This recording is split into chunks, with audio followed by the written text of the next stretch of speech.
Yes, I have to. I mean, it's such an iconic poster, and also You like the literally poster? the cutest little kitty in the world too. I know, he's so cute. He must be so big now. I That's sad to think about I'm how agreed. they grow Oh, up way too fast. I fast. They grow know. fast. I know. It's crazy. Yeah, he's so sweet. That's Evan in the poster. You can tell because BB, the other cat, has white paws and Evan has gray Mm. paws. So Oh, just, that's sweet. yeah. That's just a little behind the scenes magic. Yes. Well, thank you so much for your time today. I'm so happy to be able to speak to you about this film. I got to catch it back at Sundance a couple of months ago. I'm so happy that it's coming out after a few months. And gosh, I'm sure that you've just been on a wild roller coaster ride with this film so far. I mean, you deserve so much kudos because it really is a beautiful story. And I've been so happy to hear just all the different, the ways that it has touched people. And so I'm sure for you too that that has been really special and meaningful. Yeah, I mean, it's definitely so nice to show it to people because it was such a private thing for so long. And Sundance Mhm. was really the first moment that a lot of people found out it existed. And it's been a total journey since then. But I'm really excited for it to come out at the end of the month because I think it's been so wonderful to have like a film audience watch it. But I really do look forward to having real people watch it too. Yes, I and it went to Sundance. I think it was just at Cannes, and I believe now you're at South by Southwest, or maybe I not. am at the Austin Film Society. Austin Film So Society, excuse yes. me. No, it's wonderful. I love Austin. It is totally special here, and I'm going to go to the pool later, so life couldn't be better. Oh my gosh, I love that. But with each of these venues where you have played the film so far, would you say collectively it's kind of been just interesting to hear different audiences' interpretations or at least feelings about how they feel about the film? How would you say that it has it differed? Has it been similar?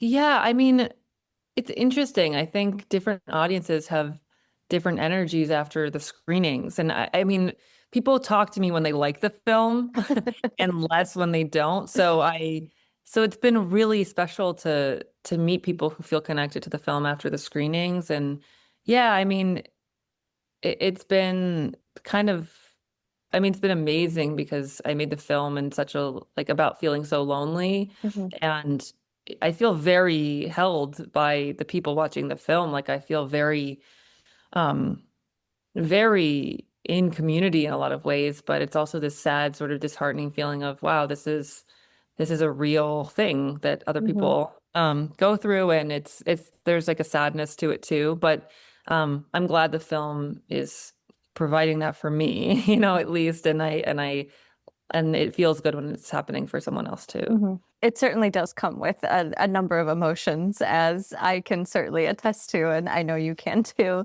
I guess before we dive a little bit more into the film, of course, this is your feature directorial debut, and writing wise too, first feature that you have written. I would love to know when it comes to this part of filmmaking, either what inspirations or influences or people you maybe look up to that not necessarily inspired this project, but just in general make you want to become a better filmmaker and all. Yes, that's a great question. Um, Lee Chang-dong is a filmmaker who, I mean, Secret Sunshine and Burning are two films that have Mhm. left me like completely inspired and sort of speechless. Kelly Reichardt, particularly Certain Women, is a film that was a huge inspiration for this film and just sort of taught me about pace and Mhm. like joy of slow movies.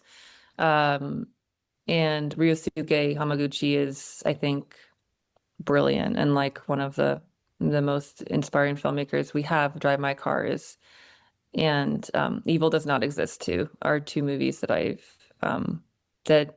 have made me want to continue making films and to strive to be better at making films. And yeah, also like The Incredibles and like that movie. And I grew up watching Singing in the Rain, which is a film Yeah. that like I mean it's directed by Gene Kelly. I found out like a few years ago, and I didn't process that it was directed by him. And I'm like, And I also found out that when he's doing Singing in the Rain, he had like an 103-degree fever. And I'm like, that's crazy. I know, But just I'm kind of like, so did he? But that's okay. But no, those are films those are filmmakers and moments of films that I think are huge. And I mean, honestly, Barry Jenkins. Mhm, mhm. I remember seeing Moonlight at the Angelica in New York and being completely like bowled over by how intimate it was and how simple it was and how it made me feel. So Mhm. I think all of those people that you listed really do a beautiful job of just showcasing life and I guess sometimes the really existential crises that we sometimes feel with life, whether big or small, there are so many different questions and circumstances that we run into on a daily basis that shape us in so many different ways, whether we recognize it or not in the moment. And I think all of them kind of nail it when it comes to describing and touching upon those points in life. And I would put you in yes. that category too with Oh, this that's film nice. too. Thanks. I think there's like a real desire to in all those their films like a real desire to have people fight to be good. It's Yeah. like no one's being cruel for the sake of being cruel. It's like people are doing what they think is best with the information they have. And there's a lot of love in the films. Like I think it makes everything more interesting when everyone has a reason that they're acting the way they're acting that you can understand. It's just it's so it and also but all those films are like beautiful aesthetically, Oh, like yes. the real ability to paint. And that is very inspiring to me too. Yeah. Mhm. So a la Jane Kelly, you too kind of had to manage so many different hats here, directing, I like writing, Gene and Kelly and dancing. Yes. yes, and dancing.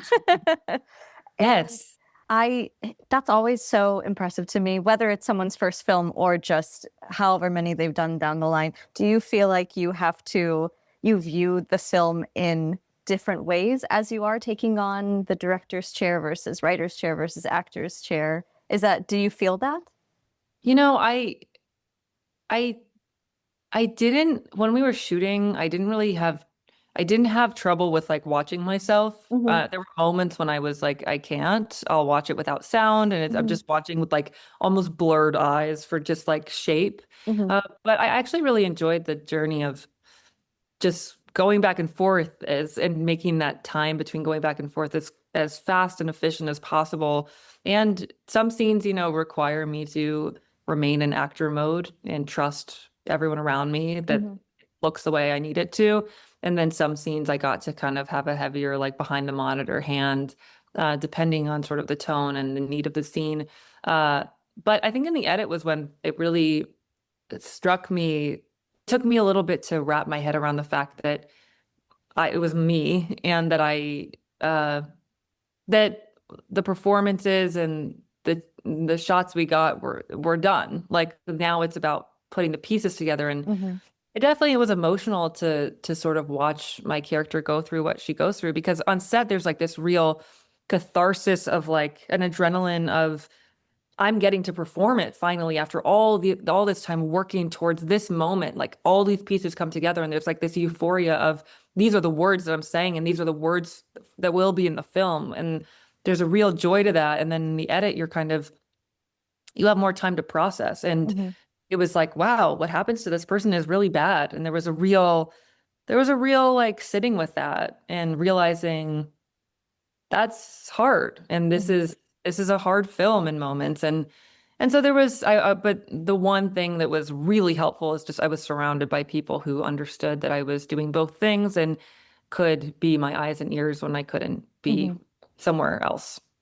Absolutely. And kind of what you were just saying, the tagline I do think is perfect for this film. Something bad happens to Agnes, but life moves on. And I do think that it's so interesting when films do capture that, where you do see so much change, especially with her friends and just the changing seasons. But, Agnes really is just kind of frozen in time because of a very big traumatic event that happened to her. Did you Was that always an idea that you, I don't know, maybe found interest in showing visually through a film, or kind of how did that idea come to be?